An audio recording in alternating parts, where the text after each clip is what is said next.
Steve and Olivia. Welcome to Legal Latitudes. It's a real pleasure to have you here with me. I'm looking forward to this episode because you're so fun, so fun to talk to, so fun to hang with.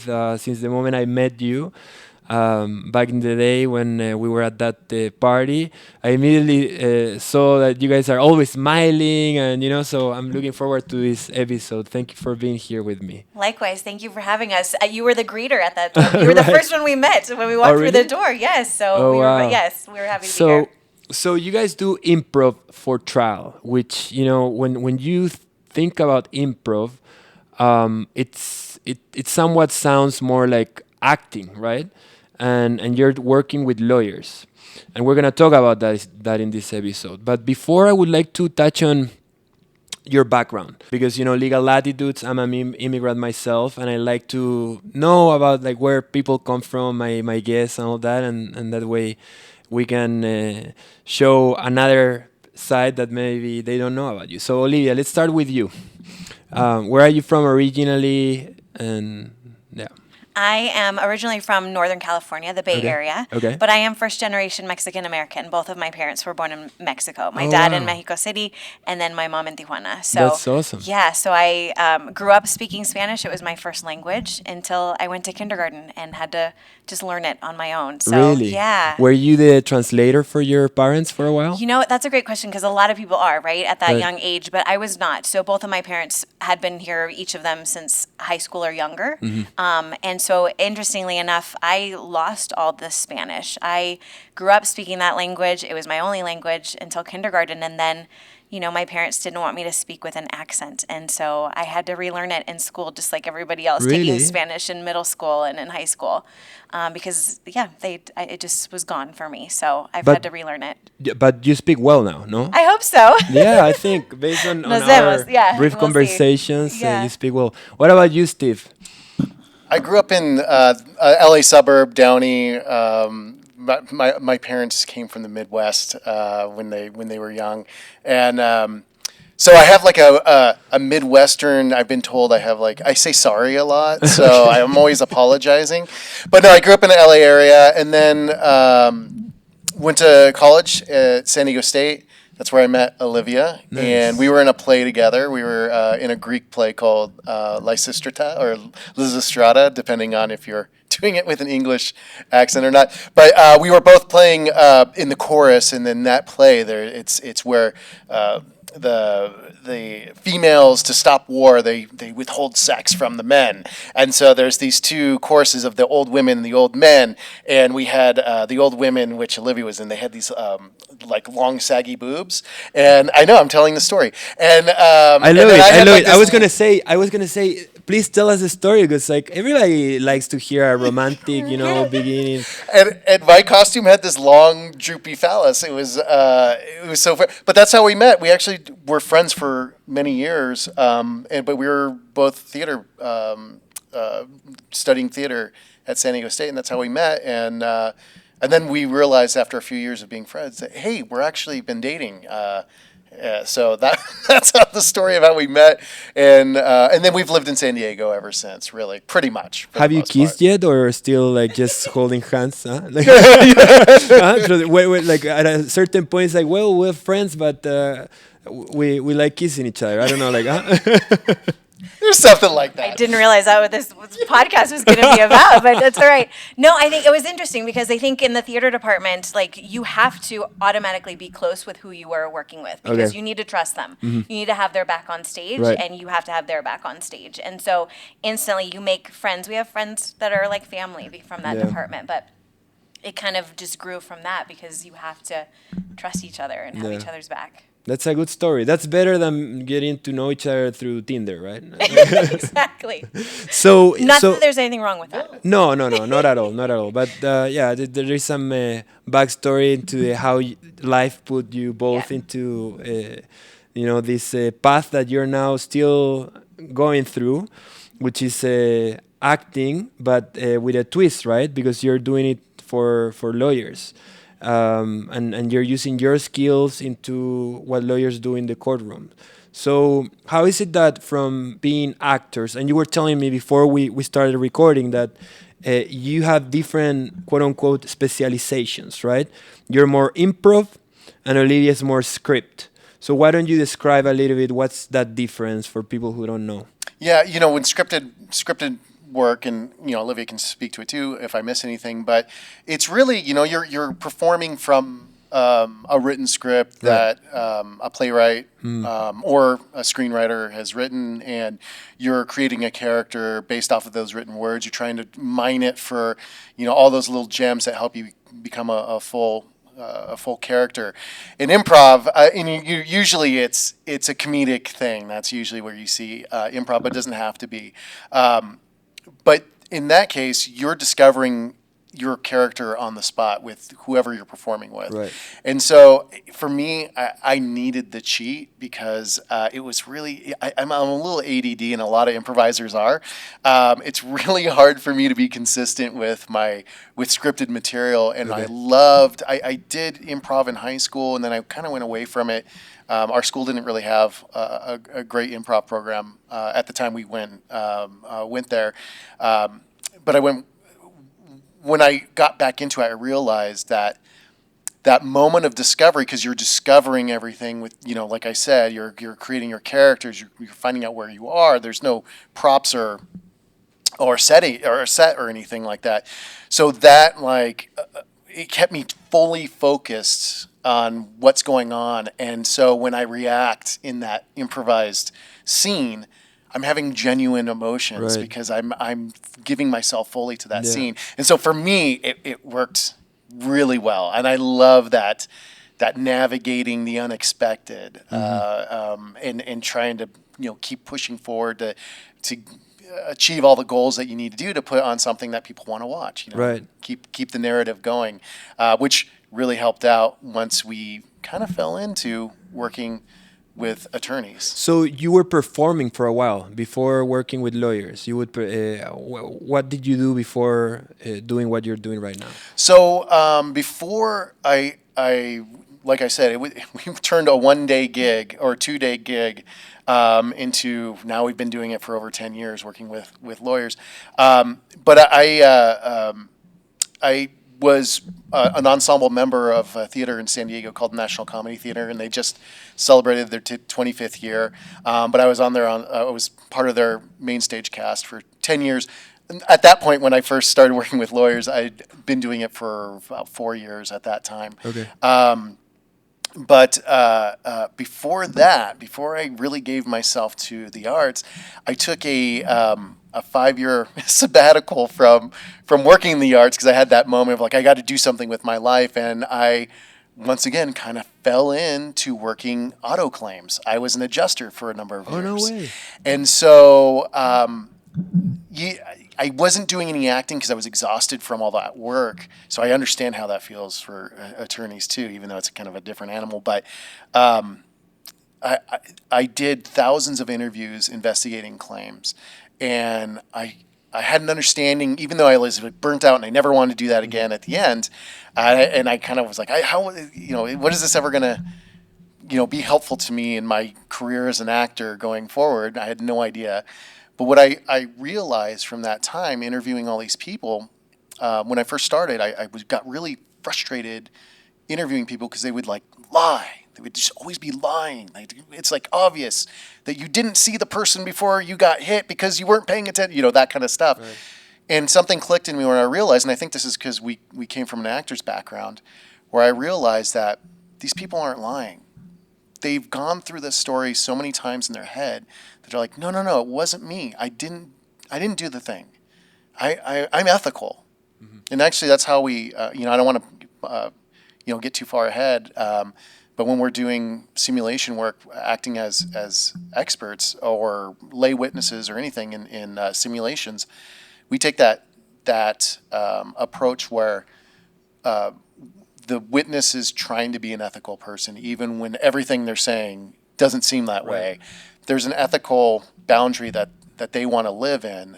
They may have moved the goalposts and twisted things a bit. But I took that approach. And then what I said was there was a 1-day or 2-day gig. Roger Dodd came to San Diego, and because I was at the theater I was at, or an ensemble member, and I was teaching improv to grade school kids and working at some of the major or the big theaters in San Diego in their education department. It fell in my lap that he was looking for two improv actors. Yeah, you are touching on many topics that I really want to address in detail.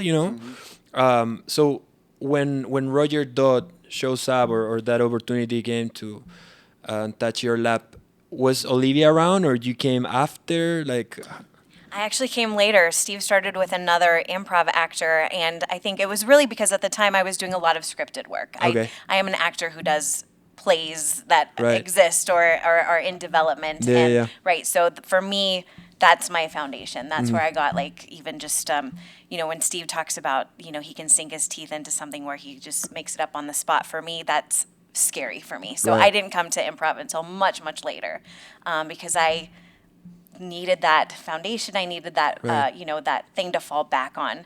And, but for me, I find something new every time I do the script over again. So how long were you into working with lawyers? Olivia decided to join you. It was probably about a year. A year. Probably about a year. And it was something that I was very nervous about, again, because I don't do that. Right, I don't do improv. And so I think that the educational part of it for me, I am an educator. I've taught anywhere from fourth grade to kids in juvenile hall and foster youth group homes. And for me, it's really about helping attorneys be better storytellers. And Right. also, just like in my work in the theater, I want to give a voice to the voiceless. And that's Right. what attorneys do. And so Yeah.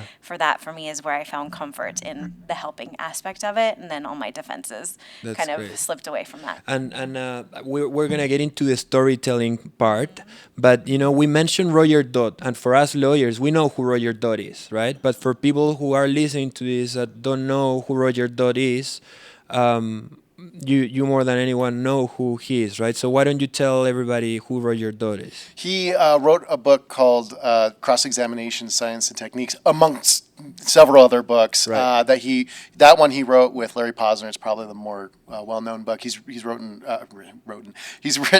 several other books, even with his son Matt. Right. But it's all about cross-examination. Yeah. And so he has a 2-day clinic that teaches those things, but actively teaches it, Right. which for me fit in with the style of teaching that we like to do. Yeah. And it was really fun because we got to play a bunch of different characters and start sparring. And actually, right before we started working with Roger, I had actually started teaching improv to a mock trial team at Thomas Jefferson School of Law in San No way. Diego. So I was already kind of working with them. I was teaching them straight up improv. I didn't have the program that we have now, which is way more specific. But so it's kind of funny how just Right. life sometimes. So we know that trial lawyers are, performers, right? This improv trial work connected, it's something that has been there forever, or is somewhat new, based on your experience. It's funny. We got to hear Roger talk about this. We were in his clinics a lot, so we got to hear a lot of the stories. But he was saying that in his day, he'd have to, go with the older guys to the bar and kind of milk tips and stuff out of them that they didn't really want to give you, but if you hung out long enough, to get that performance stuff, you had to do it through trial and error. Right. And that was the interesting thing, is once we started doing the clinics and probably a few times in, immediately I knew there was some kind of connection to what I was doing on improv. I couldn't put my finger on it completely, but it wound up being about yes and. But he created a whole system that really uses a lot of what we use in improv. And talking to Roger, we figured, like, we were having those conversations. Right. And saying, like, oh my God, there's a lot of, and it took a while to figure out how to, like, use improv as a teaching tool for constructive cross-examination. And I kind of skipped over that part. That's Roger's really, Right. his his approach to cross-examination is making it a conversational. Right, constructive cross-examination, Yeah. building your case through cross-examination. Yeah. As a parenthesis, because you know more than I do, but I heard about Roger Dodd I'm still a younger lawyer, and I remember during the pandemic when we were doing case analysis, these very good trial lawyers that have won every single case were listening to Roger Dodd criticizing them on their cross-examination skills, looking at these videos, and they were attentively listening to this guy. And that immediately, of course, called my attention because why is Brian Panish? Why is Sean Claggett? Why are these all these guys getting criticism from this guy must be an eminence in the field. And it's crazy that these guys have been doing this for so long, and still Roger could find mistakes, things that they could do better and whatnot. So so that's my take on who Roger Dodd is, and then I got to meet him on conferences, and he's up there, one of the best cross-examiners in the country, right? And you've been working, both of you, Olivia and Steve, working with Roger for, you said, 10 years. We worked with him for about 7 years. 7 years. And he helped us create our improv program that Okay. is specifically teaching the skills of cross-examination Okay. through improvisation. So That's- he was one of the first people who tried out our program and sort of really helped us develop it and hone it. No way. That's great, because I did a little part of your Yeah. program. So the full program, how long it is? So it depends. We have a 4-hour program. That's really our introductory program, which is the one that you What I did. did. We Mhm. condensed it to 3 hours. But then we have longer programs because, it's really about the Yeah. practice, right? It's, as Dan Ambrose says, about the reps. So we do have longer programs when it comes to that because it's, it's a constant thing.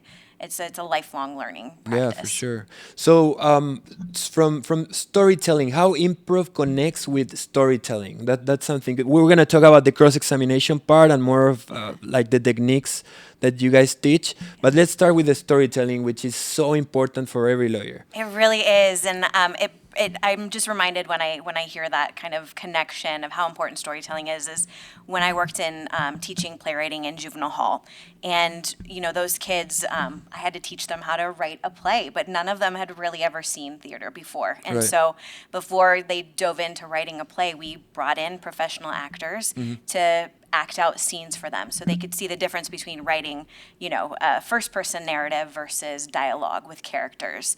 And after the first session, after bringing actors in and then presenting to these kids, I asked the kids, what kept you listening? And I'll never forget one student raised his hand and he said, "It made me forget that I was here." Wow. In the middle of juvenile hall, right, with maximum security doors and everything is locked and they have, all the same shoes and clothes on, that storytelling aspect is what made him forget that he was, even in this classroom for a moment. And that is, I think, the power of storytelling. And how we translate that is, you need to recreate that for your jurors, right? They Right. weren't there when the events of the leading up to trial happened. So creating that in real time for them is a really big part of what is powerful to transport them, to create empathy, and to get them to fight for your client. Right. So the consulting services that you guys provide to lawyers include also the way that you create this story, right? And Steve, you wanted to say something. Yeah, I mean, it's funny. We've been doing this so long now that we're actually able to work with people to organize and help write some chapters out for their upcoming depositions and crosses and really doing that whole thing of setting that what we realized working with Roger and working with all the lawyers that we've worked with is the importance of a foundation of those foundational questions when you're going into a cross-examination. And so just like you need a foundation in a story, you need that who, what, where, but I don't want to get off topic. I'm Mr. Tangent, by the way. I love tangents. But so that's one of the things that we do. We also so we'll help develop that and at least get people in the right direction. We're not lawyers. We don't pretend to be lawyers. Right. So that's not something. But we're really thinking about this as storytelling, and we're also thinking about it as what are you going to get from your witness, because we've been in so many different scenarios and played different types of characters in those simulations or different types of witnesses, that we know pretty well how people are going to react. If it's the ego-driven expert or the very nervous lay witness, there's certain things that you see over and over again, and we've studied a lot of depositions or transcripts as well, that help. You start seeing the patterns over and over again. So that's one thing we do. We also help people help prep clients to be witnesses and give testimony. Once again, because of all of the experience that we've had, and also the storytelling experience as well. And then we do all the stuff where we do skills training as well. Yeah. And I don't know if we're missing. Oh, we do. We also do, like I said, we do like sparring sessions. Right. So we've done some pretty in-depth mock trial work where we'll play a radiologist or a psychologist or one of those things. When they don't have that deposition, they don't have that testimony, we'll create it with the lawyers, and then they can present it to a mock trial jury, and or just straight up spar, getting them ready for trial too. So we've done that. Great. So you touch on something that it's crazy how different people coming from different backgrounds find the same answer through different routes to the same issue or problem. You said something about I worked as an adjuster, and the other side or the defendant or the plaintiff, whoever is on the other side, is lying, but actually they are not lying. They are thinking that their story is a true story, and that reminded me of what psychodrama is for like trial lawyers college, and they do, I think, a little bit of that on I don't know if at the ranch also they do that, but it's like to be able to get the information from whoever you have on the other side. It's cross-examination. You need to stand in the shoes of that person and feel like that person and empathize with what they are thinking, why they did what they did. And all of a sudden, a door opens, and that person that had all of their barriers up, the barriers come down, and they start speaking and building this cross, So it's something that you experience from your background, your experience as an actor and a adjuster, and then other guys at the ranch many years ago, they came up with this psychodrama. So that's so interesting. And it's the same that happened to you with Roger Dodd, that he had these things that were the same that you guys. So I think that's fascinating that you guys do as actors. Yeah, and the secret power of, I think, of actors to kind of see through things is our empathy. Mm-hmm. We're always any good actor is always taking an empathetic approach, even if you're playing like a supervillain or like the most evil person ever. Like, you have to make this someone that you can connect with in some way. And all the best villains of all time, they have a reason for what they do. Right. But the idea is, and this is why I love what we do when we look like at a transcript or something. It's just looking for those tells to find out, hey, what are they thinking and how are they thinking? Right. But no, like you said, it is interesting, right? Yeah. Like how it's the same good stuff, but you find it in different ways. And that's this is the other thing when we're working with people and kind of going off this thread, but there's always you'll see like a lecture or something, and somebody will say, hey, this is the way because it worked for me. And when I'm thinking about, like, when we're talking about this, where there's different ways to get to the same thing, it's really an individual. Everyone's kind of their own artist. Right. And when we're working with people, we never say like always and never. Like, we say you should mostly do this and mostly do that, but there's like this creative part that I think every lawyer, any person that really enjoys going in front of a jury and trying a case, there's this performative person inside of themselves, and you can polish that up, but it's always going to be an individual thing, and you're going to find your own solutions using the same tools that somebody else uses, Right. slightly different, but there's always an individuality to these things. There's always a different way, a different path that might not be the same as, super lawyer, A and super lawyer B. Those both super, it's very, very successful people, but they're going to be different. They're going to have different approaches. Like, Right. they're going to have their own thing. If that makes sense. Yeah, no, it definitely does. Need a trial lawyer who will fight for you? Call Lathrop Law Firm at 760-723-9612 or visit www.lathroplawfirm.com.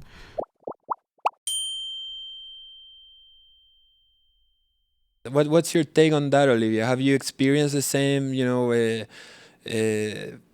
realization, I would say, of wow, these guys are talking about the same things that we've been dealing with, but coming from a different, background and different experiences. Absolutely. And I think that is where the art of storytelling comes in, right? Because that is what has been around forever. And different people have figured it out in their own unique ways, but we all have that in common, is the art Right. of storytelling, right? So Yeah. I think that is kind of where that comes from. So how do you become a better storyteller? What would you say is the key to that, other than signing up for your course and I know that's part of it, right? Yeah, for sure. So we say the number one rule to storytelling Yeah. is it's not about you, right? It's not about how you look. It's not about what you are doing necessarily with your hands. It's about what you are trying to get from your audience. And in a lawyer's case, that is your judge or jury, right? So what is your goal? What are you trying to get your audience to feel? At the end of, I always ask playwrights, by the end of your play, how do you want the audience to walk away? What do you want them to feel? Right. And that's the same kind of thing. It's always about your audience and their experience. And so thinking about that goal and taking that pressure off of you is going to be what constantly keeps you engaged with your audience, and also kind of lower your defenses, so you're not tuning inward to, oh my God, what did I just do? What did I just say? You're able to adjust because you are only tuning in to your audience, their needs, and what you need from them. Right. But at the same time, well, it's not about you. You're the instrument that conveys that story. So I assume that part of this preparation involves standing on your feet and connecting with whoever you're speaking and being a good communicator, right? Absolutely. And I So- think, too, part of it is, a lot of lawyers always say, well, I thought that I was listening, but I was really just listening for that person to stop talking Right. so that I could go on with what I was going to say. So part of that is also knowing that you might have something on paper and your goal, but getting there and the route to get there is going to be different based on what you're getting, right? And being okay with adapting to what you're receiving is a huge part of coming off as credible, of coming off as even just somebody who is actually, fighting for your client. Right. And I think the other thing too that's really important, and this is for both of us. Olivia's got a lot of experience teaching playwriting and working with playwrights in new play development, and then in an improv, the importance of facts or detail, and getting especially a lawyer's opinion out of the way. And it's not, and I think that's the other part of this, it's not about you part. Right. It's not about what you want people to think or feel. It's about how are you presenting this story through Right. verifiable facts Yeah. that allows your audience to put it together Right. so they own it.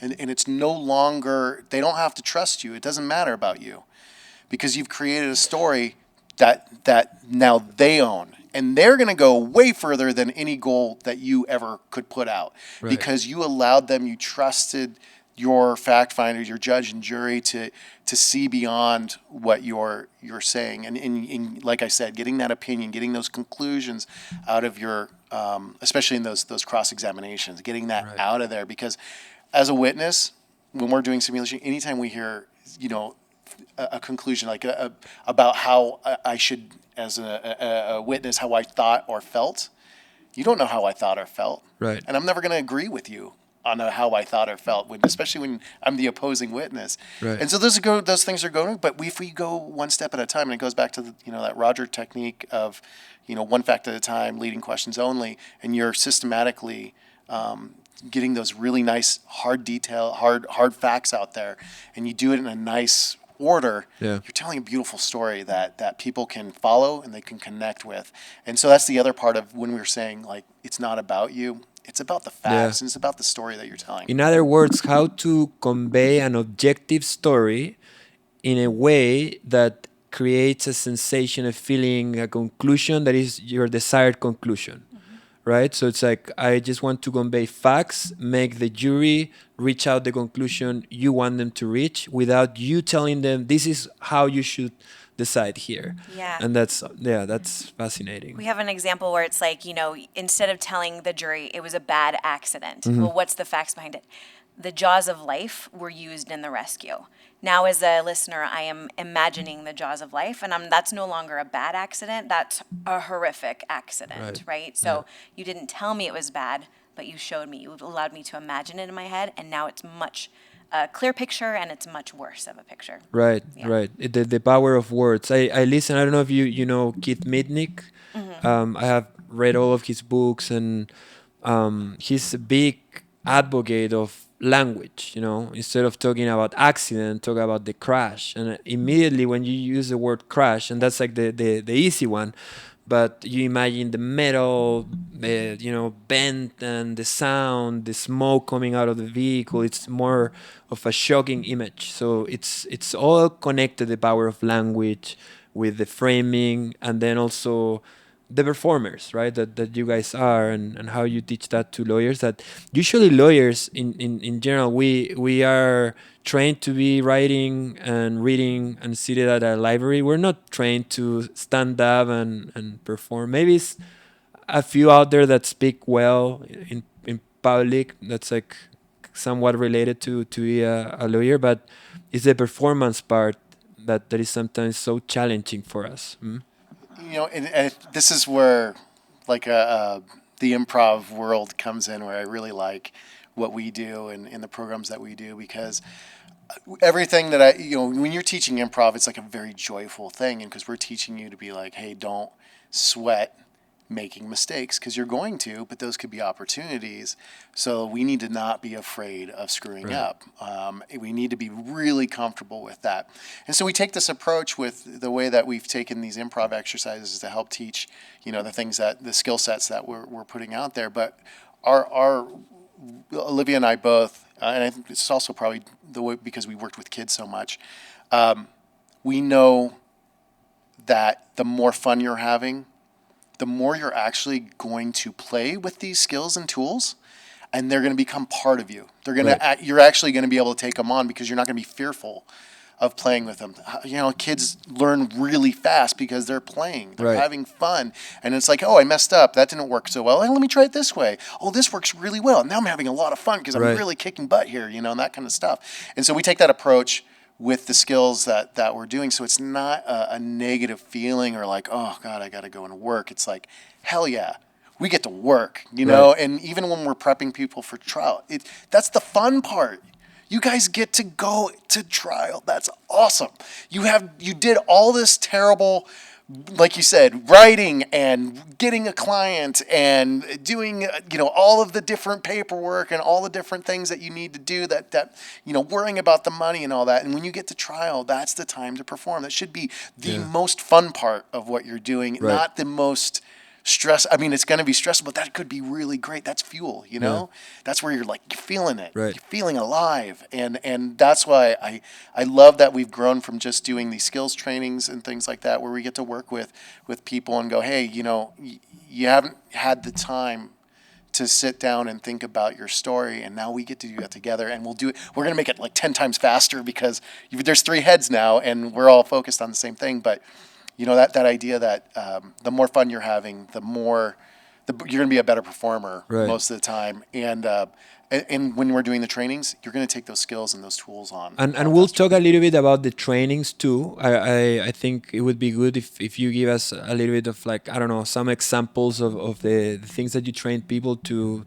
play with, because I think that's very interesting. But before we talk about that, I want to come back to something you said, I'm ADD or ADHD, and I didn't want to, do scripts because I forget. And I feel that that's a big issue when you're doing cross-examination, and if the fear of forgetting when you're present, and how to do it so that you are present listening without thinking on, okay, after he finishes talking about this, I need to get this witness to this point that is part of my script.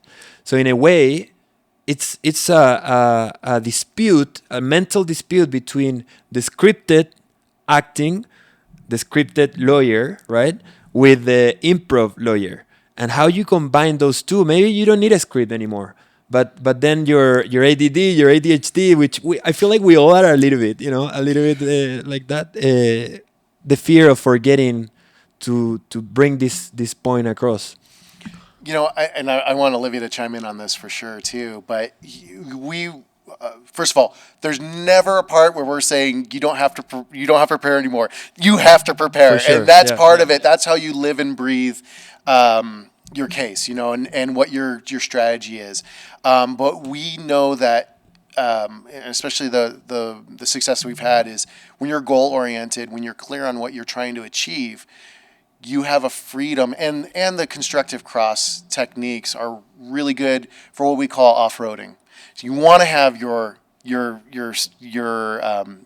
calls them chapters, but it's just your organization for I want to prove this, I want to prove this, I want to get to this, I want to enter all these different types of information in here through this witness, and then let everyone kind of put it all together at the end. But when you're organized like that, and you have a clear idea of what are my goals here, what are all my goals, you are able to, what we call it, off-road. Like, you can follow a really great opportunity. And the other thing that improv does really well is, talking about like that becoming, I don't want to say getting rid of fear, it's just having a healthier relationship with fear. And so you can say, hey, I am prepared. I do know what I'm talking about, and I know I can get back there. And especially with these skill sets, I can get back there because this helps me navigate, because I'm just going one little piece at a time. I'm not trying to prove everything in one question. It gives you a lot of control to be able to go, okay, I know where I need to go, and I'm getting further away from it than I'm getting closer. And this feels like I've got all the information out of here. Let me get back to my questions. And taking a moment to do that, a breather, it's going to seem way longer to you to go and look at your questions to get back to that than it is for anyone that's watching you. Right. And actually, improv actors do rehearse. Not a lot of people know that, but we do. It's a thing because you have to be able to feel comfortable and also just go with whatever works in the moment and the unexpected to mine the gold of the situation. So I think that's part of it, right? Is not being so attached to your script that you're missing the gold that the witness could actually be giving you, and using that, right? Because their words could be way better than the words that you even had planned. And if you're so stuck to that plan, you're going to miss it. And so one of the things that we teach in our program is the spontaneous loop, or the improvised loop, right? So if you're asking us a question and we kind of veer off, to just repeat one of the words that we said and use that, tie that to something that works for you and your narrative, so that we feel as witnesses that we were heard, but it also kind of helps you stay in control if they're going off topic, to kind of get you back and to steer you back with what you want to talk about. Right, and I read Roger Dodd's books, and he's a big fan of the loops as well. Yeah. And using was it that double loops, or I don't know, like there are different. Like, what's the different loops that you can use? But basically, I don't know if it was single loop or double loop, right? Yes, there's multiple kinds of loops. Yes, the single loop would just be if I said, if you asked me it was a bad accident, and I said it was devastating, and then you loop me, it was a devastating accident, right? So you repeated it. So now you can use the word devastating because I did, right? And I'm not going to contest that. But then if I go off on a much longer thing and I gave you a lot of really good stuff, you can loop the first thing, and then in your second question, you loop the next thing that I might have said that worked also. So that you're pinning both of those things and repeating both of them. Right. And to be able to loop, you really need to be present. Absolutely. Otherwise, you're just missing this gold. And I was going to say, the gold mine is in being present more than what is going to come out of the questions that you have on your script, right? That in your experience, is that the case? Yeah, and I wanted to add on there. Yeah, I mean, this is a thing. these techniques and skills only work if you're really sharp on them. Right. And if you're working this as part of your trial prep in there, is that I need, just like an actor, and Olivia can speak on this with people that she's worked with, but the best actors, the best athletes, everybody, they're working skill training all the time, and especially when they're going to go and perform at a high level. They're skill training. So when you are skill training like that, these are things that you're not thinking about because they're just a part of you, right? So you're leaning on tools that are just there because you've worked them so much that it's just your second nature. Right. Like you're no longer thinking about what you're doing because it's just part of you. So you're thinking about, what am I getting? What is the witness giving me? What are the gifts? And that's what we do in improv all the time. We're always looking for interesting little things that no one else sees, and then it becomes our scene. Right. Like, because somebody said thimble, and it's like, oh God, that's the biggest thimble, and no one else sees it, but I don't know what we're gonna do with some thimble or whatever, but it's an interesting word or a way that somebody looked at somebody or something react to somebody. But those are same things that are happening in that cross, in that deposition. There's always something little that can be a tell. Right. That help your story. Yeah, and helping. Those are opportunities, and it's like I'm not exactly sure where that's going to go, but I know there's something there, and I'm going to start digging at it because that, and then all of a sudden, and this happened just a little bit ago with the deposition with the notary. He wound up admitting that basically he wouldn't have notarized it at all because she started digging. She started the lawyer that we worked with. She started digging. She heard something really strange. There was a lot of strange things in this deposition, but she started digging at it, and the guy's like, "Oh, if I would have known all this stuff." And I don't have any notes. I don't even know what happened. It's like super shady thing. But anyways, it's like, yeah, getting all of that training out of the way so you can be super present. Right. I think it's also like just not being afraid of being curious. Like I said, you have your plan, but who knows how it's going to go. And if you stay curious, your ears are open to whatever that odd thing might be. Right. Yeah. So it's interesting because you two coming from a theater, acting background, dealing with lawyers. You have David Ball. I don't know if you're familiar with him. And I don't think he's a lawyer either. And he's been writing the most amazing lawyer books as to how to convince a jury.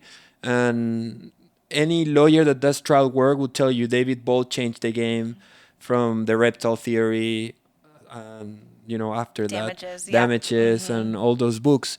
So ultimately, this thinking out of the box, bringing ideas, they come sometimes from different backgrounds, like we were talking before. And lawyers don't have the answers to every single question when it comes to lawyering, Right. So it's good to bring other professionals to help us. Yeah. Into this. Well, we're your jury members too, right? We're the people who aren't sort of, thinking about it from that legal aspect, but we are Right. listening as an audience. Right. And so we're connecting with it in a much different way. Yeah. Yeah. So for a lawyer, for example, that is thinking on getting involved in this type of preparation, how does it work on more of a practical way? So they reach out to you, and do you see this lawyer like once a week? It depends if they are like presenting a case soon, like they're preparing for trial. I assume that you can work. This is what I think. You'll correct me, but if I want to get involved in doing improv, we can do it every now and then, on a constant basis, so that I can develop these skills. But then if I have a trial, there is probably more of like an intense preparation. How is it? Yeah, so we have group classes that we Okay. do mostly by Zoom, but we also come to wherever city and do them, at specific law offices, or if you have a group that we can come to. But yeah, we have plenty of clients right now that are just like, I got a trial coming up and my partner just said I talk like a robot. Help me. And I need to be helped by next week. And so we can do that. We get, private sessions, 90 minutes, and we, like in a heartbeat, can sort Wow. of pinpoint what those are really quickly because of our background and because of the experience we have with attorneys. We can tune into those really quickly, and it shifted. She wrote us back the next week after she did her opening statement. She's like, "Oh my gosh, I had inflection and tone. I had fun. I was smiling. I was engaging," because we can really find those specific details and work on them, especially in a private session. And where how we're many just sessions, for focused. example, let's say, I was going to make an analogy. You reach out to these guys that are doing graphics, and you tell them, I have a trial in a month. They tell you, well, we need 2 months in advance to. What's the shortest a lawyer that is, Okay, it just happened. I have an example. Okay. We sent out an email on Wednesday saying, "Hey, send us. Do you have a transcript or like a opening statement, something that still haunts you? Send us the video, send us the deposition, whatever. We'll give you a 30-minute strategy session where we're gonna like take, kind of see what went wrong, our take on it, and then we'll give you an action plan." A lawyer reached out to us on Thursday, I think it was, and said, "I have to cross this woman on Monday. Can you meet tomorrow, Friday?" And we did. And she had her cross on Monday. We haven't seen her yet, but to see how it went. But it transformed her cross because she said she had, you know what, I don't need you guys anymore. At the last minute, she's like, I don't need you anymore. I've got the evidence. I got it. Thankfully, we met with her because, that's the other thing that improv will do. It'll give you patience because lawyers do want to just get to like, I've got the mic drop moment. I've got the thing, the Right. Matlock moment. But you need to slowly be able to lock in your witness to that. Otherwise, you're going to waste a lot of time. They're never going to agree to what you want them to. So we helped her figure out those step-by-step ways to lock them into the really hardcore, amazing evidence she had so it didn't undo her entire cross. Awesome. And the other program that we're actually going to be rolling out soon too is we kind of call it the all you can eat improv, all you can take Play. improv, all you can play improv. Well, it's going to be a 3-month program, and it's going to. We've had all these really great clients over the last few years that took our classes over and over again, and we started creating programs for their needs. And because of that, they've had this journey, and they went from, a place where they were frustrated to now they are like, they're so great. I mean, a public defender in Montana, a plaintiff lawyer in Kansas City, Susie and Gigian, who she's had a huge win. But we worked with them quite a lot, and we had this journey with them, and we're going to recreate that into a 3-month program where there'll be multiple classes a week. You don't have to get to every one of them. What we say in that 3 months, if you can average one a week or double up some weeks or whatever, it's going to take you from all those skill-based training in that first month and then go into working in improvised cross-examinations and then working mock trial like simulation cross-examinations in that last month. So you're kind of getting that same journey that a lot of our best clients have had over a 2-year period, and you're getting it in just 3 months. And it can work around, because it's going to be a virtual thing, it works around your schedule. So it doesn't have to be something that is really expensive and that you have to be away from work or, fly and do all that. It can just be something that's part of your routine, like going to the local gym or something like that. So that's one of the things that we're going to be throwing out there too as an option for people to get that training and get that transformation. So those skills and that training just become second nature to you. And when are you rolling this out? Between the first and second quarter of next year. So it'll be like 2025. Yeah. Okay. So January, February, and then it'll go into April, early May. So, Great. So you either, a la carte or you get the full 3-month menu. That's great. We And want to meet you where you are, basically. Right. So what is your need? Where are you? Do you want us there? Do you want to meet us online? Do you want to be alone? Do you want to have that group experience? We want to make it so it's accessible to as many people, because it's something that Roger used to say. It's not about the lawyer, it's about the clients, and with the type of lawyer that we work with, those plaintiff, the criminal defense, and a lot of family law lawyers, these are people that are in really tough situations, and it's really rewarding for us to be a part of like helping those people out in that. So just going back a little bit of we talk about the loops, right? What are we wanted to talk a little bit about this. I don't want to give away too much because people need to pay for this. It's too valuable to get it for free. But What are other things that you would like to share with our listeners? We have an exercise actually that we want to share with your listeners because, Okay. like I said before, it's like, don't just wait for them to stop talking before you have to kind of not load up with your next question, right? So, in order to kind of practice getting something, whatever gift who you're talking to is going to give you, there's an exercise that we do called last letter, first letter. And so it's just a conversation. But I can't say anything until you're done talking. And whatever the next thing that I say has to start with the last letter of whatever you ended on. So for example, if will you do this with me? Okay, yeah. So Steve's going to give us a topic and we're just going to have a conversation. All right. Your topic is ice cream, and by the way, it's just a launching off thing. Don't worry about the Yeah, yeah, topic. yeah. Okay. Listen to that last letter of her last word, and or whoever starts out. That'll be the first letter of the first word in Okay. the next sentence. So you go ahead and start. And then my next sentence will start with whatever the last letter of what you said was. Okay. Last night I went to a restaurant and for dessert I had this ice cream with a cake. Exactly what I had, and mine had a fly in it. The fly in your cake. You had a cake as well? As well, and I have to think of the last letter.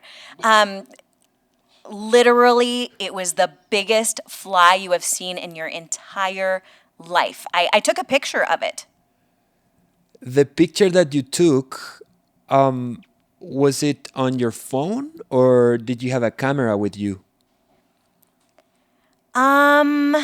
Well, I didn't have my phone with me, so I took it on my friend's phone. Exactly what I did the last time I saw a fly on my cake. It's hard, but Yeah, it listen, is hard. It It is. is. But what you're doing is you can do this at Starbucks. The person will hopefully never know because the point is to really keep it as conversational as possible. And to not sort of you can't load up with what you're Right. gonna say next, right? I have to really take my cue from you, so you can practice this anywhere and So- try to make it as seamless as possible. Right. I can tell you what happened to me is that I was so focused and thinking. So I'm basically, yeah, improvising. And this is like an exercise that helps you be a better person to improvise, basically, right? Yeah, and that whole thing of Improv. even looping, right? I don't know what you're going to say next, but I think it's going to give me something that I could use, right? And especially in this exercise, I have to use it. That's what I'm actively doing. So Right. to listen for those things is an exercise that anybody can do. Yeah.